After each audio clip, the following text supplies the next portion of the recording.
किस सुल्तान ने मालवा पर आक्रमण कर उज्जैन के महाकालेश्वर मंदिर को लूटा था? ऑप्शन है मोहम्मद गौरी। तो भैया मोहम्मद गौरी ने आक्रमण किया तराइन का फर्स्ट, ठीक है, तराइन का पहला युद्ध हुआ, ठीक है, तराइन का पहला युद्ध हुआ 1191, फिर 1192, ठीक है। तो आपको मालूम है दूसरे युद्ध में, तराइन के द्वितीय युद्ध में पृथ्वीराज चौहान को पराजित कर दिया और उसके बाद भारत में क्या किया, इस्लामिक राज्य की स्थापना की। लेकिन ये प्रथम सुल्तान भारत में नहीं माना जाता। भारत में दिल्ली सल्तनत का संस्थापक किसे माना जाता है, मूल संस्थापक किसे माना जाता है? दिल्ली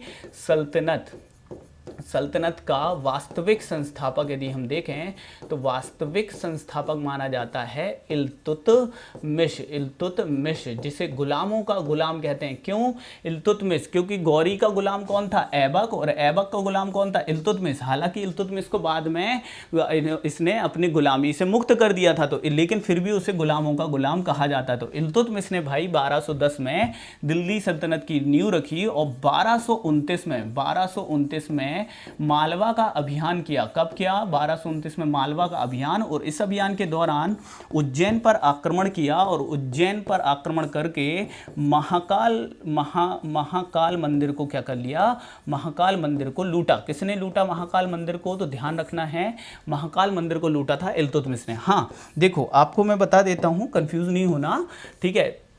कुतुबुद्दीन ऐबक ने लाहौर को राजधानी बनाया था। इल्तुतमिश ने किसे राजधानी बनाया था? दिल्ली को बनाया था। लेकिन इससे पहले ऐबक ने, जब गौरी की मृत्यु होती है तो 1206 में गुलाम वंश की नींव किसने रखी थी? गुलाम वंश की स्थापना किसने की थी? ये प्रश्न आएगा तो आंसर आपका होगा ऐबक। 1206 में कहाँ? लाहौर। लेकिन इसने सिपे सलार की उपाधि धारण की थी, सुल्तान की उपाधि धारण नहीं की थी। भारत में सुल्तान की उपाधि धारण करने वाला पहला व्यक्ति कौन था? इल्तुतमिश था। जबकि विश्व में सुल्तान की उपाधि धारण करने वाला पहला व्यक्ति कौन था? महमूद गजनवी था। ठीक है, इसे भी ध्यान में लेके चलना। यस, उसका दामाद भी था, ठीक है, दामाद भी था, और भटिंडा का सूबेदार था इल्तुतमिश। चलिए आगे बढ़ते हैं। अलाउद्दीन खिलजी को तो आप जानते हैं, खिलजी वंश का शासक था। फिर देखो अलाउद्दीन खिलजी नेक्स्ट आ ही गया। अलाउद्दीन खिलजी ने मालवा के शासक महलक देव के विरुद्ध अभियान में अपने किस सेनापति को भेजा था? बहुत ही महत्वपूर्ण ये क्या हो गया? प्रश्न हो गया, है ना। बहुत ही महत्वपूर्ण ये क्या हो गया? प्रश्न हो गया कि किस सेनापति को भेजा था। तो भाई जालौन के कंधर देव थे, जालौन के कंधर देव थे, ठीक है, कंधर देव। इन्होंने क्या किया? कंधर देव ने बहुत ही अपशब्द कहे किसके? अलाउद्दीन के खिलाफ। तो अलाउद्दीन 1311 में अपनी महिला सेनापति को भेजा था। और महिला सेनापति जिसका नाम, ध्यान रखना, एकमात्र अलाउद्दीन खिलजी की एकमात्र महिला सेनापति कौन थी? तो ध्यान रखना है, ये थी गुल बहिश्त।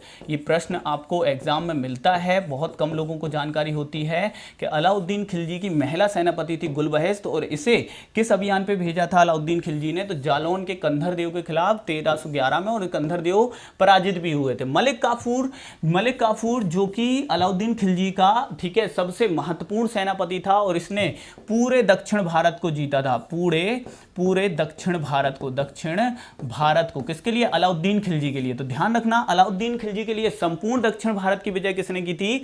मलिक काफूर ने की थी। मलिक काफूर जो कि एक हिजड़ा था, जिसे गुजरात अभियान के दौरान, मलिक काफूर को गुजरात अभियान के दौरान ध्यान रखना किसने खरीदा था? तो नुसरत खां ने खरीदा था। नुसरत खां ने कितने में? तो ध्यान रखना, एक गुलाम था ये 1000 दिनार में, इसीलिए इसे 1000 दिनारी भी कहा जाता था। किसे? मलिक काफूर। इसने पूरे दक्षिण भारत को जीता था। नुसरत खां की बात करें तो नुसरत खां ये रणथंबोर, ठीक है, रणथंबोर। वैसे तो रणथंबोर के अलावा नुसरत खां ने गुजरात अभियान भी किया था अलाउद्दीन खिलजी के लिए, लेकिन रणथंबोर अभियान के दौरान इसकी क्या हो जाती है? मृत्यु हो जाती है। रणथंबोर अभियान में मृत्यु होती है, ठीक है, अलाउद्दीन खिलजी के किस सेनापति की? तो नुसरत खां की। बहुत अच्छे से ध्यान रखना है आपको। और जो मालवा के यदि हम देखें कि मालवा के शासक महलक देव के विरुद्ध किसे भेजा था सेनापति बना के? तो आइन उल मुल्क मुल्तानी, इसे शॉर्ट में एन उल मुल्क भी कहते हैं। मुल्क कर लेना भाई, है ना, मुल्क कर लेना, एन उल मुल्क, है ना। तो इस प्रश्न का सही उत्तर हो जाएगा डी। सभी के बारे में पता होगा तो आप आंसर और अच्छे से कर पाओगे। तो एन उल मुल्क को भेजा था किसके खिलाफ, महलक देव के खिलाफ, जो कि मालवा का शासक था। फिर देखिए दमोह में स्थित बटियागढ़ अभिलेख बहुत ही महत्वपूर्ण है। बटियागढ़ अभिलेख जो कि किस भाषा में है, बटियागढ़ अभिलेख फारसी भाषा में, नोट करना फारसी भाषा में है ये बटियागढ़ अभिलेख, ठीक है। इसमें जो दिल्ली है, दिल्ली को किस नाम से पुकारा गया है बटियागढ़ अभिलेख में, नोट करना जोगनीपुर, ठीक है, जोगनीपुर। आपसे पूछ सकते हैं कि मध्य प्रदेश में स्थित किस अभिलेख में दिल्ली को जोगनीपुर का नाम से पुकारा गया है या उल्लेखित किया गया। तो दिल्ली को किस नाम से इसमें उल्लेखित किया गया है, जोगनीपुर के नाम से किया गया है। और जो ये बटियागढ़ अभिलेख है ये गयासुद्दीन तुगलक, ठीक है, गयासुद्दीन तुगलक, ठीक है, तुगलक और मोहम्मद बिन तुगलक, ठीक है, तुगलक, इन दोनों के से संबंधित ये क्या है, आपका अभिलेख है। ध्यान रखना। तो ए और बी दोनों के बारे में इसमें क्या मिलती है जानकारी, D is right answer. Okay, Muhammad bin Tughlaq, Ghiyasuddin Tughlaq जो कि तुगलक वंश का संस्थापक माना जाता है, गाजी मलिक के नाम से जाना जाता था। इसके बारे में लिखा गया है कि इसके पगड़ी के नीचे 100 ब्राह्मणों के सर, मतलब 100 ब्राह्मणों के सर काट के नहीं लगा लिए थे पगड़ी के नीचे। इसका मतलब ये 100 ब्राह्मणों के, ब्राह्मण का मतलब होता था विद्वान, 100 ब्राह्मणों के बराबर विद्वान था। और उसके पुत्र मोहम्मद बिन तुगलक के बारे में कहा गया कि ये उससे भी बड़ा विद्वान था, कई विषयों का ज्ञाता था। इसीलिए इसने क्या है, कई योजनाएं चलाई एमबीटी मोहम्मद बिन तुगलक, जिसे पागल सन की रक्त पिपासु कहते हो, जिसके समय में इब्न बतूता भारत आया था, जिसने रहला लिखी। एमबीटी ने कई योजनाएं चलाई, जिसमें एक योजना थी राजधानी परिवर्तन। कहां से कहां राजधानी परिवर्तन, तो दिल्ली से राजधानी कहां परिवर्तन करना, दिल्ली से दौलताबाद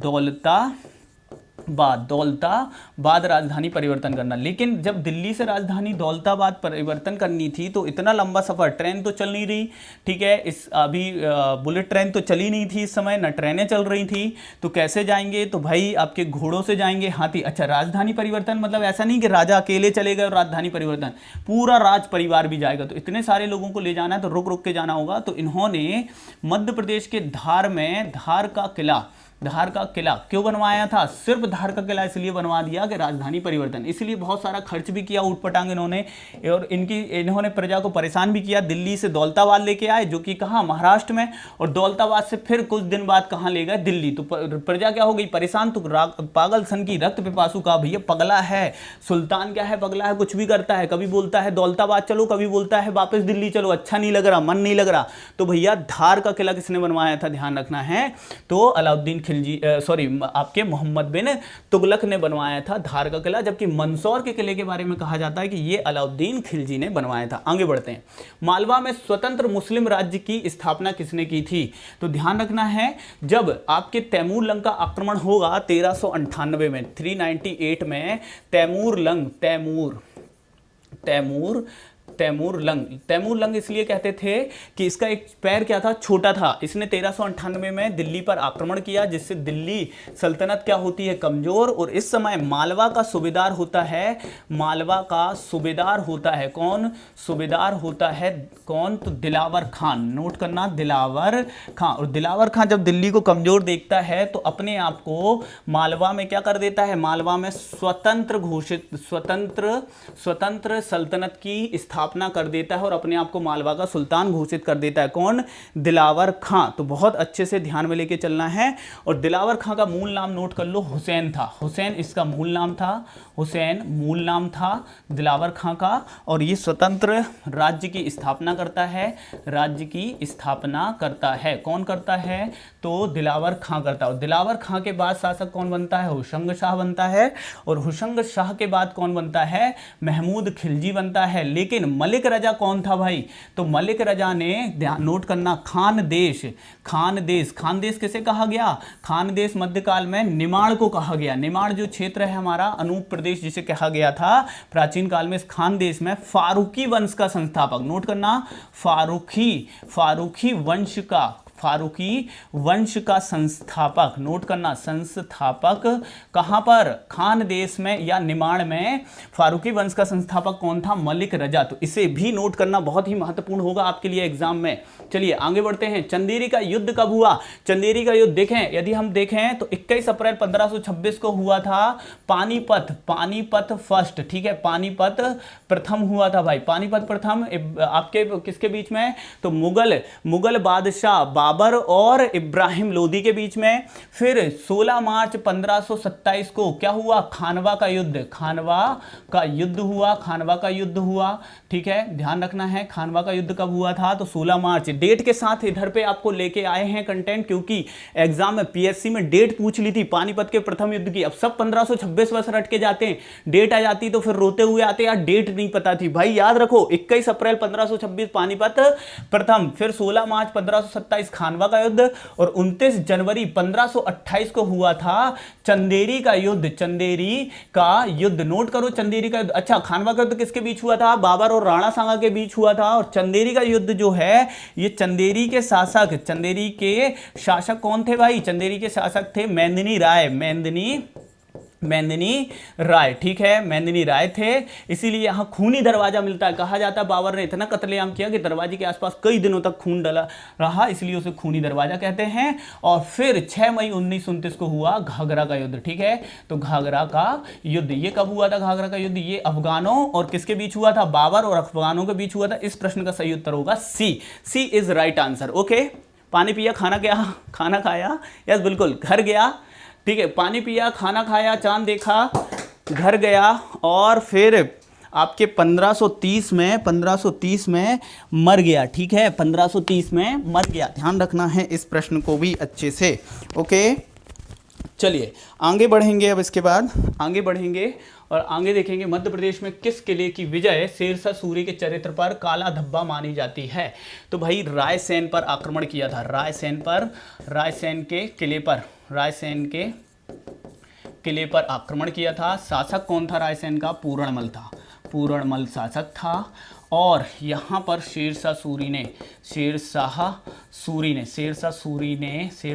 ने क्या करी थी, कुरान की कसम खाई थी, कुरान की कसम खाई थी कि आप मुझसे मिलने आओ, मैं आपको बंदी नहीं बनाऊंगा। फिर ये बंदी बना लेता है और कुरान की कसम तोड़ देता है। और शेरशाह सूरी एक ऐसा शासक रहा है हमारे इतिहास का, भारत के इतिहास का, जो सबसे बुजुर्ग रहा है, ठीक है ना, काफ़ी बुजुर्ग शासक रहा है, काफ़ी उम्र में, 70 वर्ष की उम्र में तो ये क्या बना था, शासक बना था। 1543 में इसने रायसेन पर आक्रमण किया, घेरा डाला, जीत नहीं पा रहा था, तो इसने कुरान की कसम खाई, पूरणमल को कहा मिलने आओ, मैं सिर्फ आपसे मिलके लौट जाऊंगा। लेकिन जब वो मिलने आए, बंदी बना लिया, उसका कत्ल कर दिया। इस वजह से कत्लेआम हुआ यहाँ पर। और इसी धोखेबाजी के कारण, ये जो धोखा दिया किसने, शेरशाह सूरी ने, इतना बुजुर्ग होके और इतना मतलब सिंसियर होके, तो इसके पुत्र कुतुब खां ने, ये भी एक महत्वपूर्ण घटना है, बुक्स में नहीं मिलती है, नोट कर लो। कुतुब खां ने आत्मगिलानी से इस घटना, ये कौन था, कुतुब खां तो शेरशाह सूरी का पुत्र था, और इसने आत्मगिलानी, क्योंकि ये अपने पिता पर बहुत विश्वास कर रहा था, बोल रहा था अरे कुरान की कसम, लेकिन पिता ने ही कुरान की कसम क्या कर दी, तोड़ दी। तो कुतुब खां ने आत्मगिलानी से आत्महत्या कर ली थी, और इसीलिए ये कुरान की कसम इसने झूठी खाई और तोड़ दी कसम। इसीलिए उसकी विजयों पर चरित्र पर क्या माना जाता है, रायसेन की विजय काला धब्बा मानी जाती है। पूरणमल यहाँ के क्या थे, शासक थे। नेक्स्ट देखें, मुगल बादशाह अकबर ने मालवा के शासक बाज बहादुर के विरुद्ध किसके नेतृत्व में, तो नोट करना, मुगल बादशाह अकबर की बात कर रहे हैं, अकबर, ठीक है। अकबर ने यदि देखें तो मध्य प्रदेश में सबसे पहले तो 1561 में ध्यान रखना है, मालवा पर आक्रमण किया। और मालवा का इस समय शासक कौन था, तो नोट कर लो, बाज बहादुर था। मालवा का शासक कौन था, मालवा का शासक बाज बहादुर था, बाज बहादुर, जिनकी रानी रूपमती है ना। इन दोनों की कहानी काफी प्रचलित है। और इनके विरुद्ध आक्रमण करने के लिए किसे भेजा था, आदम खां। आदम खां कौन था? महामंगा का पुत्र था आदम खां, और आदम खां के साथ पीर मोहम्मद इन दो लोगों को भेजा गया था मेरे प्यारे साथी, ध्यान रखना। तो इस प्रश्न का सही उत्तर हो गया डी। अब देखो यहाँ पर यदि हम बात करें तो 1564 में आसफ खां, ये आसफ खां कहाँ का सूबेदार था? कड़ा मानिकपुर का सूबेदार था, इलाहाबाद के निकट कड़ा मानिकपुर का, और इसे किस पर आक्रमण करने के लिए भेजा था? तो दुर्गावती पर, रानी दुर्गावती पर, ठीक है, रानी दुर्गावती पर आक्रमण करने किसे भेजा गया था? तो ध्यान में लेके चलना है, आपके आसफ खां को भेजा गया था। अच्छा, बाज बहादुर रानी रूपमती का मकबरा कहाँ है? जल्दी से मुझे कमेंट करके आप लोग बताइए, ठीक है। तो इस प्रश्न का सही उत्तर हो गया डी। नेक्स्ट देखते हैं, किस किले की विजय अकबर के अभियानों पर काला धब्बा मानी जाती है? भाई अकबर ने 1601 में कहाँ आक्रमण किया था? असीरगढ़ के किले पे, असीरगढ़ के, क्योंकि असीरगढ़ के किले को दक्षिण की कुंजी माना जाता था। असीरगढ़ के किले पर आक्रमण किया, बहुत अच्छे से ध्यान रखना, 1601 में, ठीक है। और यदि देखा जाए तो मीर बहादुर इस समय यहाँ का क्या था? मीर बहादुर शासक था। अब अकबर जो कभी हारा नहीं, ना कभी वापस लौटा विजय के बिना वापस नहीं लौटा, और मीर बहादुर शासक है, लेकिन असीरगढ़ का किला इतनी दुर्गम पहाड़ी पर है कि उसे जीत ही नहीं पा रहे। तो अकबर ने यहाँ पर क्या किए? घूस देकर, ठीक है, घूस देकर मतलब द्वारपालों को पैसा देकर, घूस देकर किले के दरवाजे खुलवाए, किले के दरवाजे खुलवाए। और ये घटना किस नाम से जानी जाती है? कि अकबर ने सोने की चाबियों से क्या किया? सोने की चाबियों से, ये घूस देकर खुलवाए ना, तो इसे बोला गया, कहावत बनी कि सोने की चाबियों से किले के दरवाजे खुलवाए थे। किसने? अकबर ने। किस किले के? तो असीरगढ़ के किले के। और जब ये दरवाजे खुले तो इसने असीरगढ़ के किले में कत्लेआम का आदेश दिया था। कत्लेआम का किसने? अकबर ने, जो कि बहुत अच्छा शासक था, लेकिन जब इतना फ्रस्ट्रेट हुआ था कि उसने इस किले में कत्लेआम का आदेश दिया और कत्लेआम कराया। इस वजह से इस किले की विजय, उसके विजय अभियानों पर काला धब्बा बन गई। कौन से किले की विजय? असीरगढ़ के किले की विजय। नेक्स्ट देखें, 15 अप्रैल 1568 को धर्मत का युद्ध, ध्यान रखना है, जब मुगल बादशाह शाहजहां क्या हो जाते हैं, मतलब अंतिम समय पर पहुंच जाते हैं, काफ़ी तबीयत उनकी खराब हो जाती है, तो उनके जीवन काल में ही उत्तरदायित्व का, ठीक है, क्या हो गया था? युद्ध प्रारंभ हो गया था, ठीक है, उत्तरदायित्व का, या हम देखें उत्तराधिकारी, उत्तरदायित्व नहीं, उत्तराधिकारी बोलेंगे, उत्तराधिकार का युद्ध क्या हो गया था? प्रारंभ हो गया था। तो औरंगजेब और दारा शिकोह के बीच हुआ था धर्मत का युद्ध 1558। ये धर्मत क्यों आ रहा है? क्योंकि ये हमारे उज्जैन में है, ठीक है, उज्जैन में है ये धर्मत, उज्जैन से कुछ ही मील दूर पे है, 14 मील दूर पे स्थित था। तो धर्मत का युद्ध औरंगजेब और दारा शिकोह के मध्य हुआ था, ध्यान में लेके चलना। वह मुगल बादशाह जिसने अपने जीवन काल में ही उत्तराधिकार का क्या देखा? युद्ध देखा, तो वो कौन था? शाहजहां था मेरे प्यारे साथी। बहुत अच्छे से क्या रखेंगे, ध्यान में लेके चलेंगे।